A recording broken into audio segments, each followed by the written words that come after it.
we have some new interviews with Aonuma and Fujibayashi, whose name I hope to God I'm pronouncing right. They were interviewed on the new Nintendo Power podcast. And they talked about, they actually did they had a ton of information that they went through. But I just picked out a few of the coolest points, or the ones that were my favorites, just because otherwise we'd be here for 20 hours instead of the normal 2.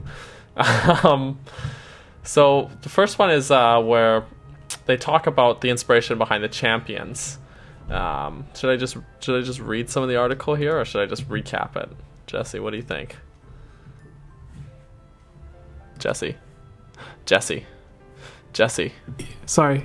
You hear me? Oh, you're here. I don't know how the mute button got pressed on my microphone. Oh, I don't know, man. Don't know how that happened. But yeah, just a recap. Yeah. Okay, so just a quick recap.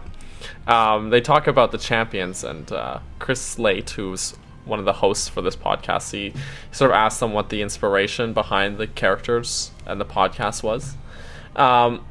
Fujibayashi put it, he kind of came up with the idea that he thought, if Hyrule's expecting this huge thing, it wouldn't just be one hero that would go and face him alone. They would probably have sort of a gathering of all the races and a fellowship, if you will. Because there are the other races like the Gorons and Zora. Because all these races they coexist together in Hyrule, so it makes sense that there would be someone from each of these races representing their race, in like Congress almost. Hyrule Congress. So they're sort of like their own hero or their champion, and so they thought about, okay, well, if you have a Gerudo champion, what would they be like? If you have a Goron champion, he'd be strong. What would he be like?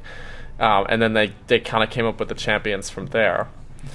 But then what's interesting is Aonuma says that this was an idea he had when he first started making Zelda games.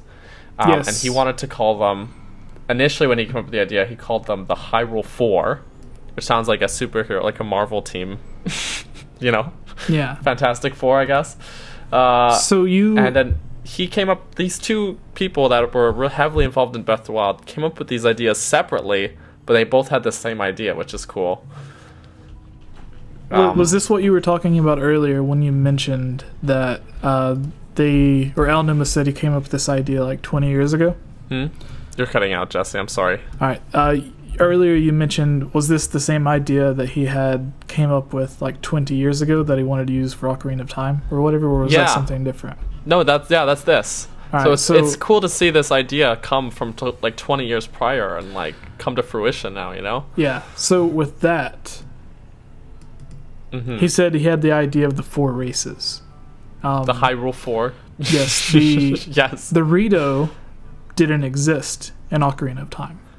Yes. Or, actually, now this is speculation.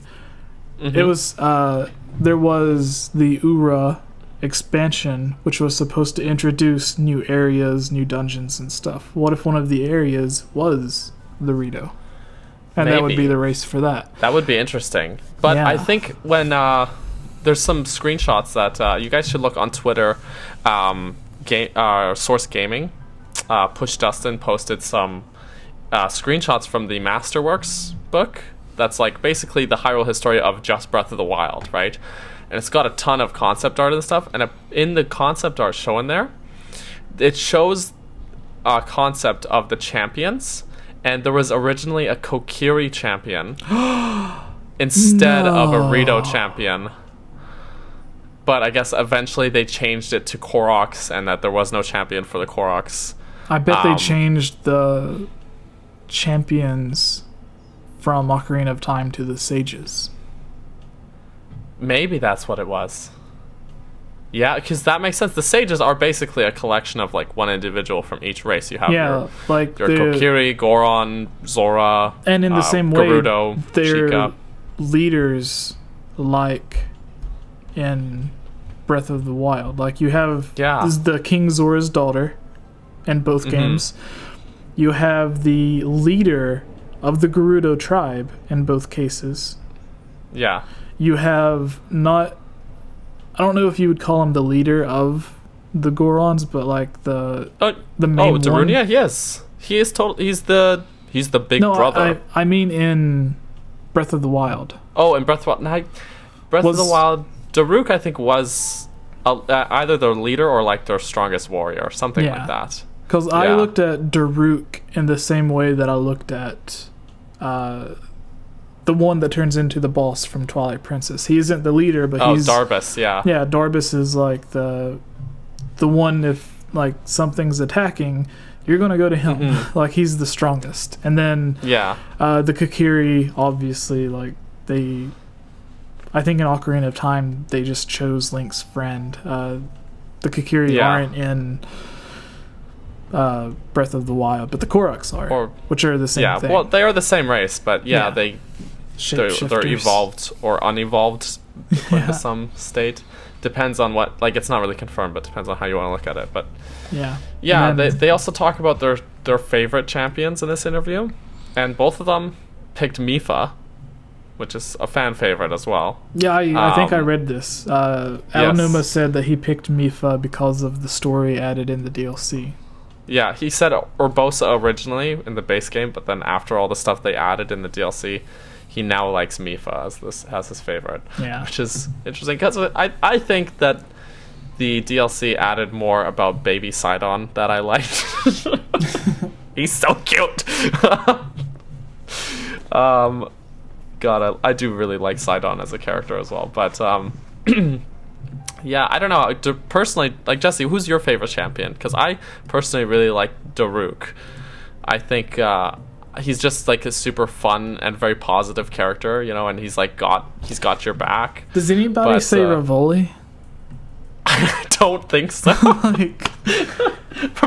Rivoli, I'm just gonna say he's a jerk. Okay. I would say the like maybe Mipha. I would say Urbosa, but I look at the Gerudo. Urbosa's cool. I look at the Gerudo in general are just like not only are they I was gonna say not only are they racist, but they're sexist.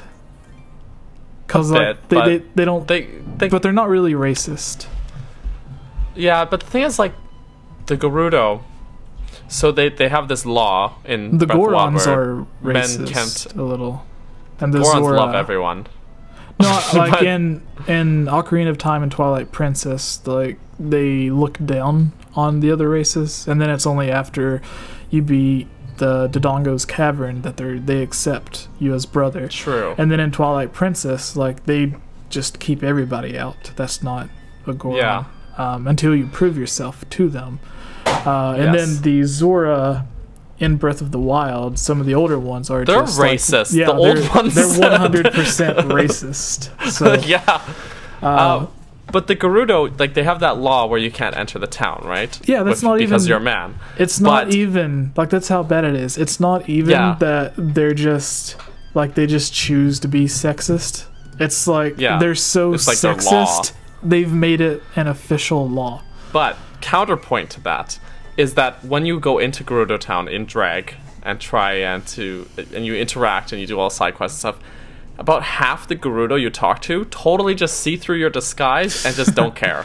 They're totally like, yeah, I know you're a man in disguise, but I don't really care. Don't worry, I won't tell anyone. Don't worry. Yeah. So, including their like the chief of their military. And Riju, like they totally just see through it, you know. So, I would say that I think it's more of just like a old rules thing, and that most of the Gerudo themselves aren't. But I don't know. It's I like Urbosa as a character because I think she kicks ass. But Rivoli, I felt a little more positive about after the DLC because there's a bit of like that whole thing with him like pushing himself really hard and he like, you know, like trying to master Rivali's Gale, and like injuring himself doing that, and then he just turns out to be still just a overconfident jerk anyway. So I don't know. I don't know. No one likes him. So move on to the next interviews. talk about two more that you picked out, right? Yes. Okay. They also talk about the inspiration behind Eventide Island. I picked this bit because I really think that's a cool topic. I really liked Eventide Island. Yeah, a lot of people assumed it was a throwback to Link's Awakening. Yeah. So I'll read you the quote here on it. All Fubiyashi says, "Initially, when you start Breath of the Wild, Link wakes up naked, and the first weapon you have is probably a tree branch. When I started the game, I definitely felt that adventure and survival, and as the game progresses, it definitely feels a lot safer because you have so much more armor and equipment. So in the game, you can, of course, get to this island at any point, but you'll find it probably around the middle of the game." For me, actually, it was really early in the game. I think I made it... I noticed it, like, as soon as you go to, like, the Akala Tech Lab or whatever. Yeah. But I don't think I reached it until after the first or the second dungeon. Okay. Yeah, I made it there pretty early, but after I left the Great Plateau, I pretty much went to Dueling Peaks and then all over Necluda first before I did anything else. I'm not going to dab. But yeah, but anyway, it's just a bit off topic. Yeah. So he says, as the game progresses, it feels a lot safer because you have so much armor and weapons. So in the game, you can, of course, get to this island at any point, probably find around the middle of the game. We wanted to go back to that initial feeling of survival and pressure and not knowing what kind of enemy you'll encounter. So that's why we implemented that island in the game. So it's sort of like a throwback to the beginning of the game. But a lot of people mention it being a throwback to Link's Awakening, and I think that's valid just because, first of all, the top of the mountain is called the Peak of Awakening. Yeah. I know that, like, just a visual of the island is it's similar to artwork from Link's Awakening. Like, just the way the island's laid out. Smaller, but kind of visually similar. But I think it's also... It feels very reminiscent of the beginning of Link's Awakening, you know? Except it doesn't disappear when you're finished. Yes. Thankfully. Yes. But yeah, I mean, it's a cool... It's, I think, one of the most creative shrines in the whole game. It's like, it's not just the shrine, it's this whole island that you've got to kind of conquer. Yeah, it's like the largest shrine and you quest. Have like... Yeah, and you have like no equipment, and you got to take on like a Hinox and or Hinox, however it's pronounced, really. And it's just a really cool, very challenging but really cool shrine. I really like that one. Any other thoughts on that one, Jesse? The only thing that I can really think of, like, I loved it. I thought it was a great idea. It's definitely a throwback. I didn't think about it being a throwback to the beginning of the game, but it is. But my favorite thought is, if it is supposed to be like that nod to Link's Awakening, or a lot of people theorized that it was the island from Link's Awakening, it was just the other part of it like vanished or whatever. Because it does vanish after the game, and it's really the only island. Like, this is the largest version of Hyrule that we've ever gotten, and this island's supposed to be off the coast. Was it Labrina from Link's Awakening? Yeah. Or was that Holodrum? Or no, those are the... No, Labrina and Holodrum are from the Oracle games. Yes. Koholint Island. Yeah, Koholint. I always call it Koholint. Is it Koholint? Yeah. I have no idea. But so many people got mad at the way I say things like... Yeah. I used to say Deku instead of Deku, and I used to say Dooku. Dooku. Like Star Wars. Oh, yeah. Oh, yes. But yeah, just, you know, people also get mad that I say Ocarina. And you say Ocarina, but I just chill out, guys. No, see, that's the thing, is like, people in different areas pronounce words differently. Like, I have a friend in... that's getting off topic. Anyways, people just pronounce different words differently. That's just the world we live in. So with this Eventide Island, which is a clever name, because the island itself is like an event, and it does like the tide or the waves or whatever. I think that's what crashes Link into the island in Link's Awakening, so Eventide. Yeah.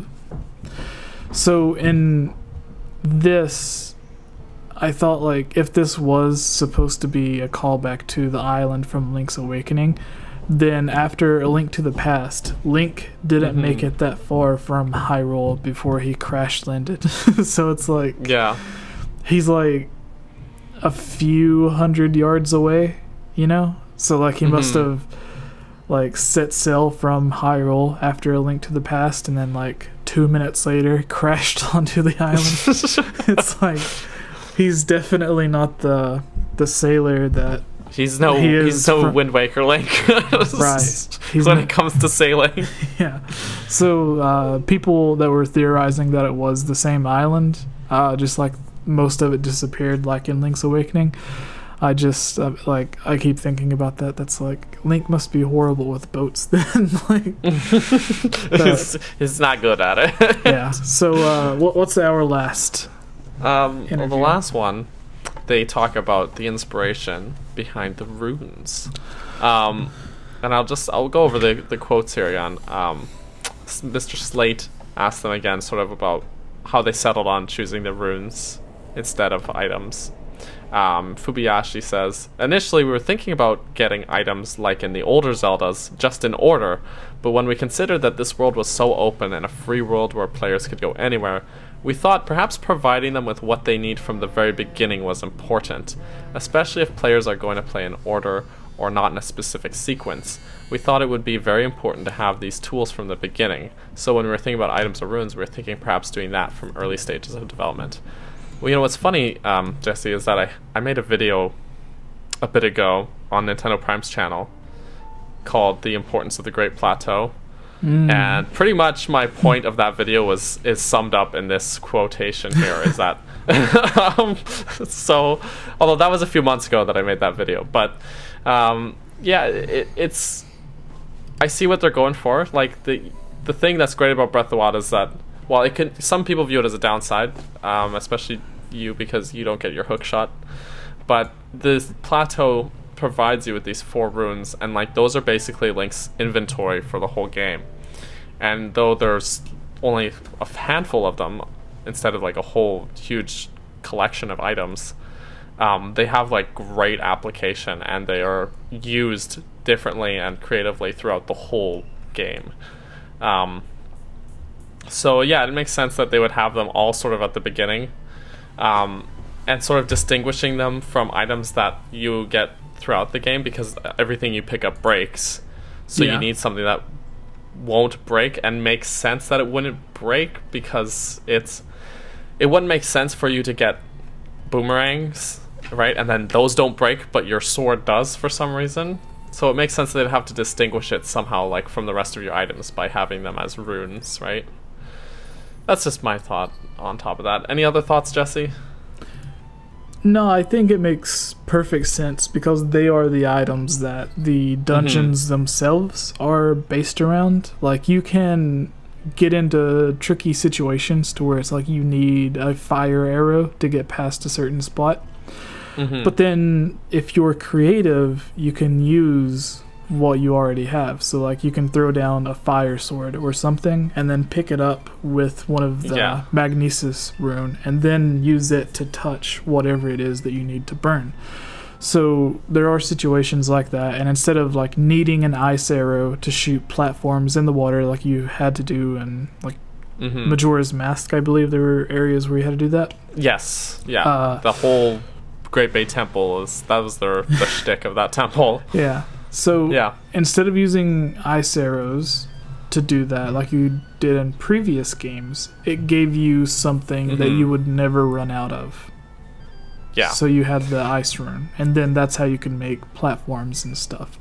So I think it's really good, especially since in this game, it's kind of like the opposite of A Link Between Worlds, to where A Link Between Worlds, you get the item rented to you where you could just go and buy it. Yeah. And then you have infinite ammo, as long as your meter doesn't run out. But with this, it's like not only can you run out rather quickly, but there's a chance that the actual item will break. So you can run out of arrows and stuff, or the swords, the boomerang, stuff like that will actually break, as opposed to having infinite in Link Between Worlds, which was the last traditional Zelda game that was made before Breath of the Wild. Although I think Triforce Heroes, although the obtaining items is different in Triforce Heroes, because you just get them in the levels you need them, but the stamina gauge, the purple meter, is the same. I think that carried over, right? I think so. I never finished Triforce Heroes, so I can't say for sure. If I don't really remember, but yeah. And then also one thing that I wanted to add was, instead of going out and buying the main weapons that you need, you find them all over. So like you just defeat an enemy and then you get their weapon. So like it almost like literally is Waker, the exact opposite, but better because you can actually keep it. Yeah. So was that all of it? All of the interview? That's a handful of the interview. Yeah. There was a lot more. There was so much that they went over, but that would take ages to cover it all. And this is only 3 out of like a dozen, and it took us this long. So yeah. Like, I think we can grab our last piece of priority news here, Jesse. Before jumping into my favorite part. Yes. All right. So, why don't you go ahead? All right. The videos on this channel are funded by supporters on Patreon like you. If you're a fan of this channel and would like to join on videos, receive shoutouts, watch videos early, have your questions answered, or have your topic discussed on our podcast, please consider supporting on Patreon for these and many other rewards for just $1. Shoutouts for this video includes Link Use the Triforce, Rusty Caulfield, Lovable Christy, GiveTime15, Shadow to Us, Robbie Morgan, and Lunarium. I want to thank all of you for everything you have done to help support this channel.